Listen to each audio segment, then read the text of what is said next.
I'm a Satanist. So okay. Could you tell me what the gospel is? About the devil, he'll sugarcoat everything. He'll dress it up. He'll make it look pretty. But one thing you can't do, you cannot change the identity of the devil. This guy's interviewing a Satanist, and if he manifests a demon, it's literally so demonic and creepy. And then we go to a video of John Ramirez explaining some demonic realms that his dad was into. Super crazy stuff. So let's get into it. Shout out to CBN News. Here we go. Okay, let's talk. I'm a Satanist. So okay. I'm trying to like understand. Could you tell me what the gospel is? No, what Jesus is? I got to check my map.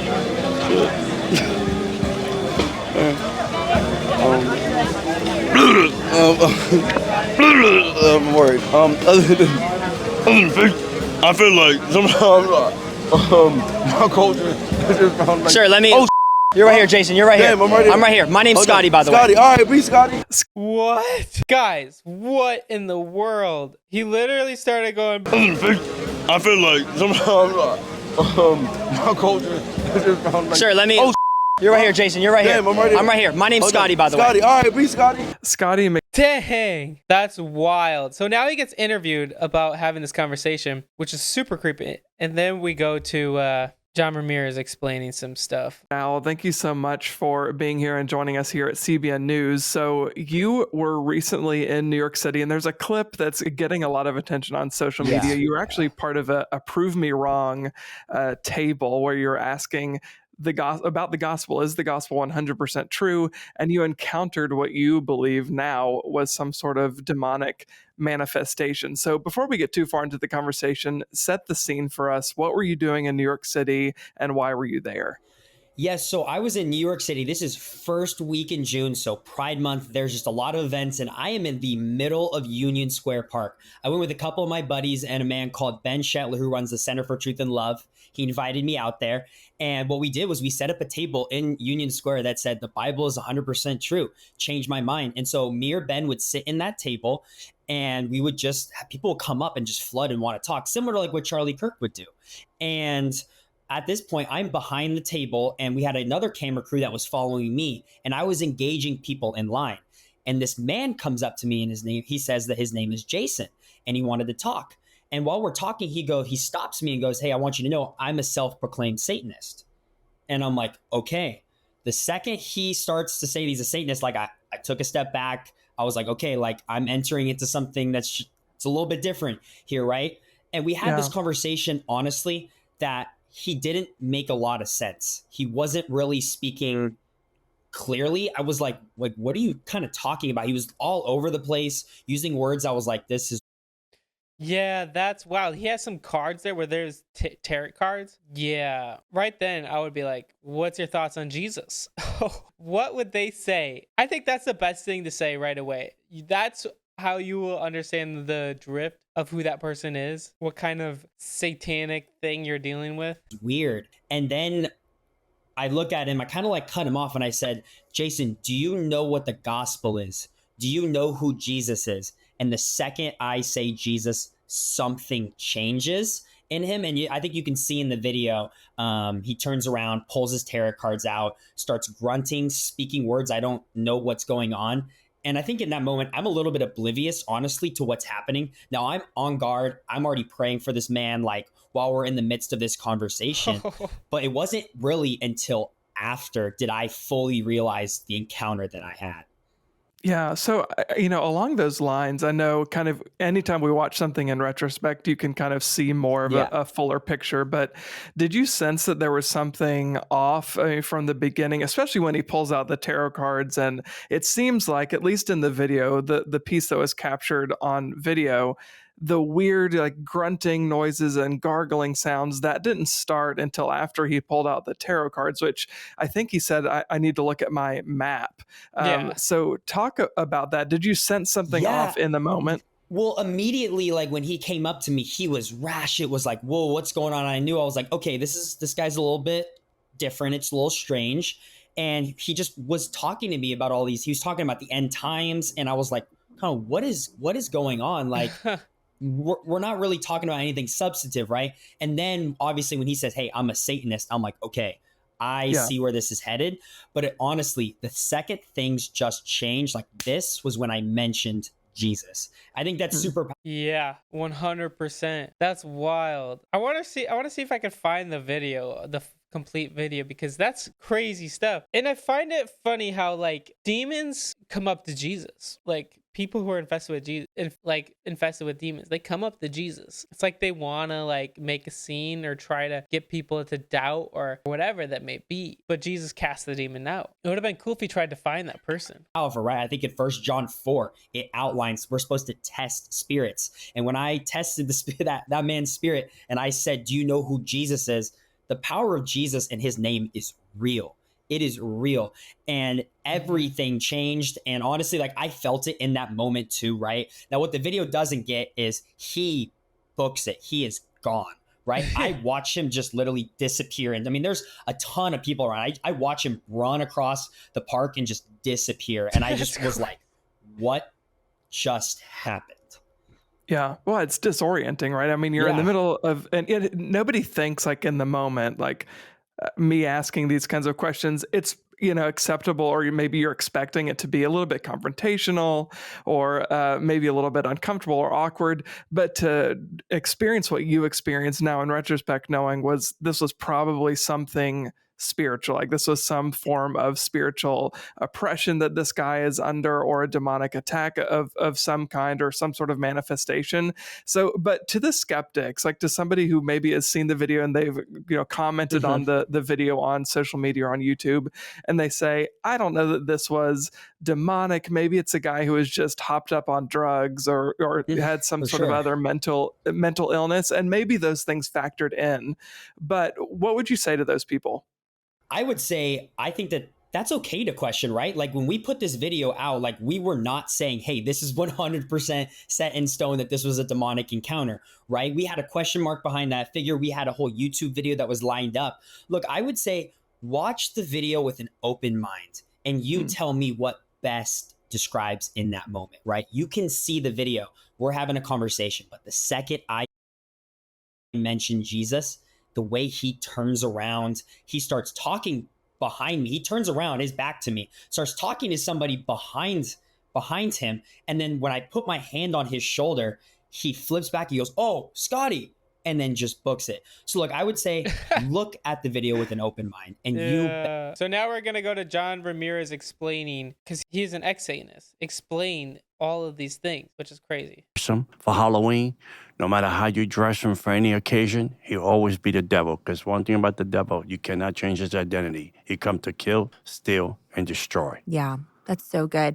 How many years have you been in ministry now? And how long have you Going been saved? on 25. What? I saved for 25 years. No, well, not in ministry. Ministry probably about, give or take 15 years, but saved 25. Wow. And I came out of devil worshiping after 25 years. So we running the race, but God knows how to multiply. So he's moving on. He's moving pretty fast in my life. He does. And that's one of the things. We're going to talk about your new book, because you wrote Out of the Devil's Cauldron. Yes. This is the next chapter. And Next it's kind chapter, of like on the other side of the cross. Yes. The redemption story. The redemption story. Absolutely. And it's kind of like the Apostle Paul, where you kind of reference how Paul was doing all this stuff. He was zealous, killing Christians, but when he got saved, it was a radical transformation. And in the time that he had, God redeemed the time and used his life to make such an impact. Multiplied it, and today, I mean, thank God for Paul, because 1/3 of the New Testament, he had a good pen, and he wrote. And that's what you're trying to say through this book, is you're trying to say that God can redeem your life no matter what you were involved in. Look at what you were involved in, and look at how God has redeemed your life. And really, God has used you to really kind of give a black eye to the devil, because you were so ingrained in that world when you came out. Anyone that has a wild testimony like that, they shine so much light and truth into that dark world. So I do want to talk a little bit about your testimony for anyone that hasn't heard your story before. And then I want to get on the other side. Absolutely. And I want to talk about your ministry experiences. I was reading about those. So interesting. I definitely have some questions about that as well. But let's talk about growing up. How did you get involved in basically Satanism? Satanism, Or Santeria. You're in Santeria. Same says in Santeria. Santeria means worship of saints, is worship of demons. Yeah. On the back end, because that's what they do. And we know the whole history. Yoruba religion came from Africa it moved over to Cuba and moved over to the States. It became a cultural phenomenon. And it's still really popular it's very now. popular. You go to Cuba, you go to Miami, people dress in white. Yeah, Santeria is the religion of the guy who wrote the song that made 6-7 popular, which is also so creepy. Something to think about, guys. They dress in white because holiness comes within. So for them, holiness comes without. They dress in white, and sacrifice of animals because it's a copycat of what Jesus Christ did at the cross for us. The ultimate sacrifice, God shed the blood for the sins of the world. And they're saying they're praying to saints, so they're kind of twisting saints, the Catholic thing. Yeah. But what they did was when they came into the Catholic Church, the whole slavery situation, just to make a long story short, when they came in, they started to worship deities just because the saints in Catholic Church had a resemblance of what they worship in the motherland. So they adopted that so they can confuse the people that brought them into the Catholic Church, and they thought they would worship the saint, but they would worship the demons behind the saints and whatnot. And they just took off, and they just we have very popular people today in the music world, in the movies, that are santeros, and they practice this, and to them it's called the religion. And that's what I came from. I was birthed from that. But 7.5 years old, I was in a broken lot in the Bronx, South Bronx, and a necklace from the second heaven, the 7 demonic powers. I put it on my neck, and my mother and my aunt went to the witch house, 8 years old. I was engrafted from the 8 all the way to 35. I got married Halloween. Yeah, and your mom, just to tell that story, that witch invited your mom, and she just didn't want to be rude. Right. My mom was like too polite. Yeah. And so then she pulls you in there, and then that witch like demonically prophesies saying you're going to lose your sight if you're not dedicated to the devil. Yes, exactly. And my mom my mom drank the Kool-Aid. She fell for it. And your dad wasn't alive at this point? My dad was alive. Okay, my dad was a warlock. My father's sister, she's the one inherited the whole witchcraft because my grandpa in Puerto Rico was a Christian, but he was a backsliding Christian, and he was an alcoholic, and he got into altercation with the witch of the town, the witch, I'm going to kill you through witchcraft, which she did, kill my grandpa through witchcraft. And my aunt said, well, I'm going to join witchcraft to revenge my father's death. And that was the open door to my family bloodline curse. So the witchcraft, Santeria, Palomayumba, and spiritual came into my family. And it was engrafted. Today, half of my family are Christians, and the other half, they worship the devil. Really? Yeah, that's crazy. Like, Santeria is definitely something that's becoming popular because of a rapper named Skrilla. And he openly promotes, this is what he does. He worships these entities, whatever you want to call them. I would call them demon entities or whatever. But that's crazy. Literally crazy, guys. And he's coming out of that. And we need to speak out because Santeria is becoming popular again. Yeah. But what a crazy story about how it came in. Yep. How the very thing that killed your family in Puerto Rico, your aunt said, I'm going to do this so to protect us. Yeah, but it opened the door. And revenge my grandpa's death. And then we came we immigrated to New York City, to the Bronx, and we met other people that practiced the religion. And then I was, at the age of 8, I was going to demon church from 7 in the evening to 5 in the morning to be trained, a quick disciple, and mentor to be a warlock. When did your father pass away in all this? My father passed away at 33. I was 13 years old. My father got shot for a woman in a social club in the Bronx when he had a good wife home. He got shot in the face and died instantly at 33 years old. My father died. Do you think being a warlock exposed him? I believe that when we practice these demonic activities, whether you call it the religion, whether you call it cultural, or we call it something, and we inherit from family members, in the end, it brings premature death. Because what the Bible says, what seems right to a man, in the end, brings destruction. How was losing your father, did you feel like it upticked you going further into? Well, losing my father, to me, was a great thing. Really? Yeah, me. I Wow. pray. I said, I pray because I felt like my father was an abusive father. He'll beat my mom. My mom Oh, beat my mom. He didn't put food on the table. My mom would wake up Monday morning. My mom had a black eye from the beating my father used to give her because he was so demon possessed and controlled by demons. Dang. We came from a broken home, a broken family.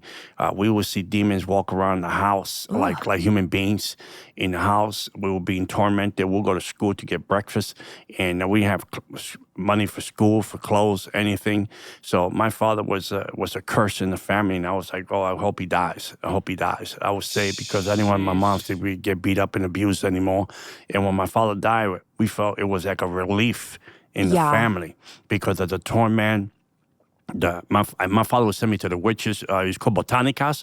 He would Yes. send me I know to what that those is. places to buy the ingredients and buy candles and buy witchcraft stuff. And sometime when I come home, I didn't have the stuff that he needed. He thought that I didn't need to listen or heard right. Didn't bring it. Oh, you stupid. You're a moron. You don't listen. Look, I needed this stuff. So my father was so engrafted into the witchcraft world. It was unbelievable. Wow. It was so engrafted that the day my father died, they did a ritual on the place he died to break the curse. And dogs Really? showed up because in the Santeria they believe in Lazarus, but it's not the Lazarus in the Bible Huh. with the scars and the thing that was sitting by the beggar and Lazarus. It wasn't that, but they copycat, and my Mm-hmm. father was engrafted by this demonic demon that he worshipped in the house. I used to look through the little door and see my dad worshiping, and the place in the room was so demonic that you could cut it with a knife. And we grew up that way. And when my father left the earth, we rejoiced. Did you feel Because- like the demons that were associated? That's really sad. Anytime you have to feel like you can rejoice when someone dies is so sad. I get if you're constantly getting abused and like, I don't understand. Like, my dad passed away and it was 100% difficult. And don't get me wrong, he was a good dad. I mean, he did his best to raise us, to live for God, to live for Jesus. So I can't really relate in a way besides my dad passed away like he did. That brings a whole nother problem and challenges where you try to fill voids with anything possible until you finally realize that Jesus is the only one who can fill that void. Going to God as the Heavenly Father, that's something that will only fill that void. It's important to remember. With him? Oh no, they stay They because stayed. it's always the devil always Yeah. does this. The devil replaces the old with the new. So I was the new. Because they're So- familial spirits, so they'll Yes. stay around your family. Stay around. We the next person, which I was the oldest of the brothers, I got in it, and then my second brother was in it too. My second brother later on, he became a believer. He was my second brother was. It's crazy because my second brother was transvestite, Really? homosexual, bisexual, witch doctor, and married to a regular woman. What? And he had he was going to get heart surgery. To make a long story short, I went to preach to him in the hospital. The Lord said, go preach to him. I said, I'm not preaching because he's going to have all those crazy people in the hospital, and we all going to get into a fight in the hospital because they're going to jump on me. I'm going to jump on them. And it's not going to happen. When I went, it was a normal day. My brother was there by himself. His name was Jimmy. He was there by himself with his wife, ready getting for heart surgery. He said, get out of my room. Don't talk to me about no Jesus. I said, well, I'm not leaving until you hear the word of God. And he wept and wept. And his wife wept. They received Jesus. He got the surgery. He came home. He got baptized. He went to church. He renounced homosexuality. He renounced witchcraft. He got saved. He went to church. He was like, you better make me Christian music. How great is our God? You can only imagine. You better. I said, we can't do bootleg CDs, man. That's stealing. What's wrong with you? And a week before his birthday, he said, I'm going to throw my Christian party. I'm going to invite all my friends. And I said, don't do that. They're going to manifest in your house when they hear the Christian music. And he was like, I'm going to do it anyway. And that Thursday, my brother went to bed, woke up in eternity. No. Yeah, we didn't do the birthday. We did the birthday and the funeral because all the people came and I preached. Yeah, so my brother won 18 souls that day. Dang. Wow. Yeah, guys, we live in a world where there is spirituality. We do not fight against flesh and blood, but against the principalities that rule in the unseen realm. So it's important to realize, it's important to be ready. Whenever there's an opportunity to share the love of Jesus, no matter whether they're demonic, possessed, or not, everyone needs Jesus. Everyone needs saving. All those people in the Bible, they needed saving. Yeah, they had demons, but they needed saving still. Like, that man was a witness and a testimony of what Jesus did. So guys, I encourage you to keep on trusting in Jesus and be a light for Jesus in the darkness, whatever that may be. Thank you guys so much for watching. I encourage you to hit the like button and subscribe if you haven't. And always remember, guys, Jesus loves you.